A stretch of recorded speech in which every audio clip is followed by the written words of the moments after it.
নেই মাঠে নামা বাংলাদেশের সামনে আছে সব সহজ প্রতিপক্ষ। আর এতে করে বিশ্বকাপের সুপার এইটে যাওয়ার সহজ রাস্তা যেন করে দিয়েছে আইসিসি। তবে কিভাবে রাস্তা সহজ করেছে আইসিসি তাই জানবো রিপোর্টের বাকি অংশে। আগামী বছর মাঠে গড়াবে টি-20 বিশ্বকাপের 10ম আসর। 7 ফেব্রুয়ারি শুরু হবে টুর্নামেন্ট এবং এর পর্দা নামবে 8 মার্চ।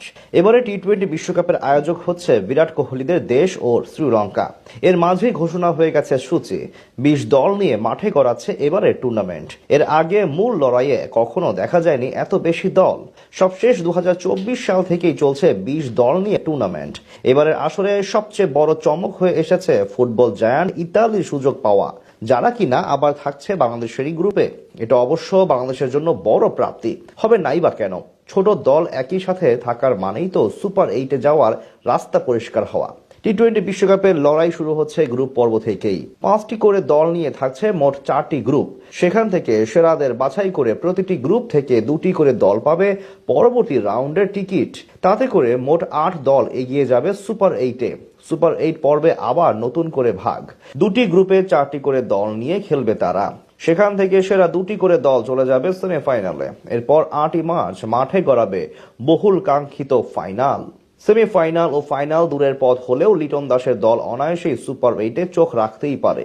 অন্তত যেভাবে সাজানো হয়েছে বাংলাদেশের গ্রুপ, তাতে নিঃসন্দেহে সুপার এইটে যাওয়া শুধুমাত্র সময়ের অপেক্ষা। সবার আগে নজর দেয়া যাক বাংলাদেশের গ্রুপের দিকেই, যেখানে সি গ্রুপে বাংলাদেশের সাথে আরও আছে ইংল্যান্ড, ওয়েস্ট ইন্ডিজ, ইতালি ও নেপাল।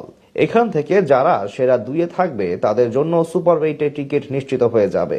গ্রুপে 2টি দল বাংলাদেশের জন্য একেবারেই সহজ। ইতালি ও নেপালের বিপক্ষে জয় পাওয়ার জন্য কোনো ভাবনাও থাকা উচিত না লিটন দাসের দলের জন্য। এই 2টি দলের সাথে জয় তুলে নিলে বাকি থাকে আর 2টি ম্যাচ। উদ্বোধনী দিনে অর্থাৎ 7 ফেব্রুয়ারি বাংলাদেশ খেলতে নামবে ওয়েস্ট ইন্ডিজের সঙ্গে। বাংলাদেশের প্রথম 3টি ম্যাচ অনুষ্ঠিত হবে কলকাতার ইডেন গার্ডেনে। 7 তারিখ বিকেল 3টা 30 মাঠে নামছে বাংলাদেশ। দ্বিতীয় ম্যাচে প্রতিপক্ষ থাকছে ইতালি, এবারও একই ভেন্যু। তবে এবার খেলা হবে সকাল 11টা 30 9 তারিখ খেলবে দ্বিতীয় ম্যাচ। ইংল্যান্ড ম্যাচের জন্য অপেক্ষা করতে হবে 5 দিন। 14 ফেব্রুয়ারি বেলা 3টা 30 গ্রুপের সবচেয়ে শক্ত প্রতিপক্ষ ইংল্যান্ডের মুখোমুখি হবে বাংলাদেশ। মূলত এই ম্যাচে নির্ভর করবে সবকিছু। যদি এই ম্যাচে কোনোভাবে অঘটন ঘটিয়ে জিতে যেতে পারে বাংলাদেশ, তবে সুপার এইটে অনেকটাই নিশ্চিত হয়ে যাবে বাংলাদেশের জন্য। কারণ শেষ ম্যাচ অনুষ্ঠিত হবে মুম্বাইয়ে নেপালের বিপক্ষে 17 তারিখে। সেই ম্যাচে জয় অনেকটাই তো নিশ্চিত বলা যায়, যদি কোনো অঘটন না ঘটে। বাকি 2 ম্যাচে অন্তত একটি জিতলেই সুপার এইটে যাওয়া নিশ্চিত করতে পারবে বাংলাদেশ।